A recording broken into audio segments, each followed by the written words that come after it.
আপনার নাম? আমার নাম প্রিয়াঙ্গনা পাল, আমি সিনিয়র পিএইচএফ ইটাহার ব্লক থেকে এসেছি। আমার পুরো টিম ইটাহার ব্লক থেকে এসেছে। আমরা একটা ডেঙ্গু আর ম্যালেরিয়ার অ্যাওয়ারনেস হিসাবে বাংলা স্কুলে একটা আমরা প্রোগ্রাম তৈরি করেছি। সেটার জন্যই আমরা প্রতিরোধ ও প্রতিকার বলার জন্যে আমরা আজকে স্কুলে উপস্থিত হয়েছি ইটাহার স্বাস্থ্যকেন্দ্রে। আমার নাম সুদীপ্ত কুণ্ডু, আমি ইটাহার ব্লকের ব্লক এপিডেমিওলজিস্ট।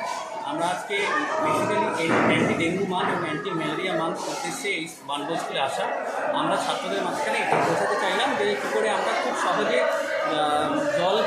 জল বদলে তারপরে ছোটো ছোটো ঘরোয়া পদ্ধতির মাধ্যমে কী করে মশা থেকে আমরা রক্ষা পাবো এবং মশা থেকে রক্ষা পেয়ে এই মহামারী যে রোগগুলো ডেঙ্গু ম্যালেরিয়া এগুলো থেকে আমাদের লোকালয়কে আমাদের গ্রামকে কীভাবে আমরা বাঁচাবো।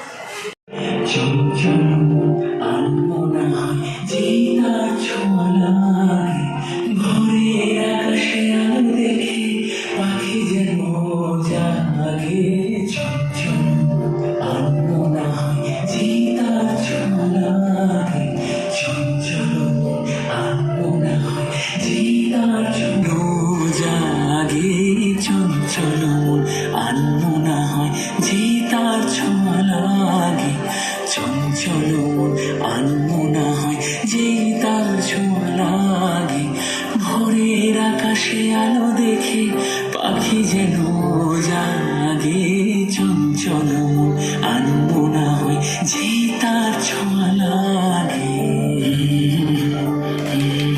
এইবার আসলো আমাদের এই জুন জুলাই মাসে এই ডেঙ্গু মাস পালন করার উদ্দেশ্য এটাই। এই মশাগুলো মেইনলি জলে ডিম পাড়ে, তাই তো? এবার জলটা কখন হয়? বর্ষাকালে। এখন বর্ষাকাল চলছে জুন জুলাই মাস, তাহলে এই সময় প্রচুর জল জমে থাকে, মাঠে জমছে, নর্দমাতে জ্বলছে, তোমার মনে করো টায়ার একটা পড়ে আছে, তার মধ্যে জল জমে আছে, মাটির খোলাতে জল জমে। মশাটা ছড়ার জন্যই সরকারি তরফ থেকে এই মাসগুলোকে anti dengue month, malaria month উদযাপন করে এই ধরনের একটা মশাবাহিত রোগ হলো, ডেঙ্গু ভাইরাস ঘটিত রোগ হলো, বর্ষাকালে হয়। এবার রোগটা তো জানতে হবে কী হবে।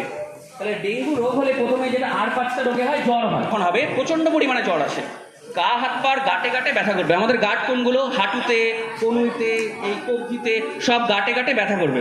আমাদের চোখের পেছন দিকেও ব্যথা করবে।